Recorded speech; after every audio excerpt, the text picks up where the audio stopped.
নেত্রকোনায় ৪ নং সিংহের Bangla union bit policing কার্যক্রম ও আলোচনা সভা অনুষ্ঠিত। নাজিমউদ্দিন, নেত্রকোনা জেলা প্রতিনিধি। সময়ের সাথে প্রতিদিনের তথ্যচিত্রে। নেত্রকোনায় ৪ নং সিংহের বাংলা ইউনিয়ন বিট পুলিশিং কার্যক্রম ও আলোচনা সভা অনুষ্ঠিত হয়েছে। বৃহস্পতিবার সন্ধ্যা ৭টায় সিংহের বাংলা ইউনিয়ন পরিষদে নেত্রকোনা মডেল থানা পুলিশের আয়োজনে এই সভা অনুষ্ঠিত হয়। আলোচনা সভায় প্রধান অতিথি হিসেবে বক্তব্য রাখেন সজল কুমার সরকার, অতিরিক্ত পুলিশ সুপার, সদর সার্কেল, নেত্রকোনা।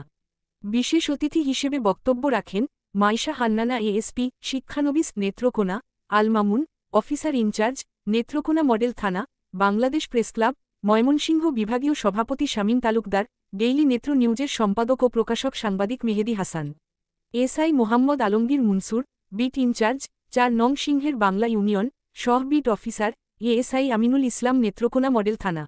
অত্র ইউনিয়ন বিএনপির সভাপতি ডা আব্দুর রাজ্জাক ও ইউনিয়ন বিএনপির সাধারণ সম্পাদক সাইফুল ইসলাম, ইউনিয়নের প্যানেল চেয়ারম্যান শামীম মিয়া, ইউনিয়ন বিএনপির সাংগঠনিক সম্পাদক এরশাদুল হক, ইউনিয়ন কৃষক দলের সভাপতি একলাচ মেম্বার, ইউনিয়ন যুবদলের আহ্বায়ক আমিনুল ইসলাম রুবেল, বিএনপি নেতা বায়তুল, বিএনপি নেতা আব্দুল কাদির, ফজলুর রহমান সেলিম তালুকদার, প্রভাষক সিরাজুল ইসলাম খান সোহেল সহ অত্র এলাকার বিভিন্ন শ্রেণী পেশার লোকজন উপস্থিত ছিলেন।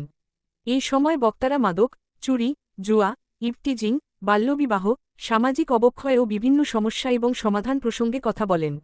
উল্লেখ্য, অপরাধ দমনে পুলিশের সেবাকে জনগণের দোরগোড়ায় পৌঁছে দেওয়ার একটি কার্যকর ব্যবস্থাই হচ্ছে বিট পুলিশিং। এর আওতায় থানা এলাকাকে ছোট ছোট ভাগ বা বিট এ বিভক্ত করে নির্দিষ্ট পুলিশ সদস্যকে এসআই বা এএসআই দায়িত্বরত হিসেবে নিয়োগ দেয়া হয়।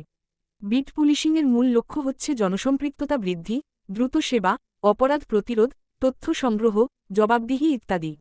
সত্যি কথা বলতে কি, পুলিশের সাথে জনগণের দূরত্ব কমিয়ে নিরাপত্তা নিশ্চিত করাই এই পদ্ধতির মূল কাজ।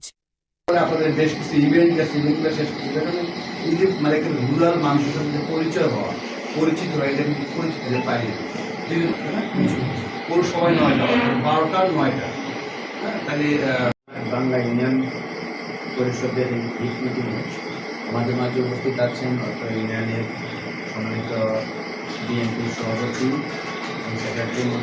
সেক্রেটারি মণ্ডল, সম্মানিত অন্যান্য পদধারী নেতৃবৃন্দ, পদবিহীন নেতৃবৃন্দ, সম্মানিত সাংবাদিকবৃন্দ, সম্মানিত উপস্থিতি, গ্রাম পুলিশের সদস্যবৃন্দ, আমার এসপি প্রবেশনার, অফিসার ইনচার্জ সদর থানা, সবাইকে আজকের এই বিট পুলিশিংয়ের পক্ষ থেকে, জেলা পুলিশ নেত্রকোনার পক্ষ থেকে তথা নেত্রকোনা সদর থানার পক্ষ থেকে আন্তরিক অভিনন্দন এবং শুভেচ্ছা জানাচ্ছি।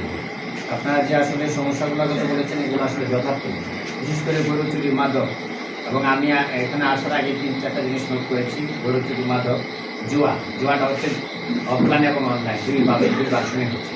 যারা সুযোগ পাচ্ছে তারা ঘরে টাচ দিয়ে বা যে কোনোভাবে খেলছে, আর যারা টিনেজার, বিশেষ করে আমাদের যে কোমলমতি শিশুরা, বিশেষ করে 18 বছর হয় নাই, অনেকে হয়েছে, তারা বিভিন্ন মোবাইলের মাধ্যমে অনলাইনে জুয়া, এই সবগুলো অপরাধী আসলে সমাজে ভয়াবহতা ধারণ করছে। বিশেষ করে যে আপনারা যে বললেন যে গরু চুরি এবং মাদক, এই সংখ্যাটা আসলেই বৃদ্ধি পেয়েছে। এটা আমরাও স্বীকার করি।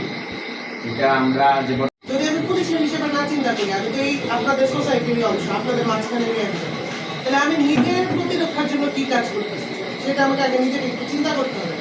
যেমন হচ্ছে আমার চারপাশে ধরেন আমার ভাই মাদক খায়, তাহলে আমি তাকে মনিটরিং করবো। আমার ছেলে মাদক খায়, আমি তাকে মনিটরিং করবো। তাহলে আমার নিজের সার্কেলটা আমি আগে এনশিওর করার চেষ্টা করি। এরকম করতে করতে তো সবাই মিলে হবে। হঠাৎ করে বাইরের যাদেরকে তো আপনি আটকে দিতে পারবেন না, আগে নিজের ঘর থেকে প্রতিরক্ষা করতে হবে। তাহলে আমরা কি করবো, আমাদের চারপাশে যারা আছে তাদের দিকে একটু চোখ কান খোলা রাখবো। যদি আমার মনে হয় যে আমার ভাইটা মাদক খাচ্ছে কিন্তু আমি আটকাতে পারছি না, সেক্ষেত্রে আমি পুলিশের কাছে তার জন্য স্পেশাল হেল্প চাবো।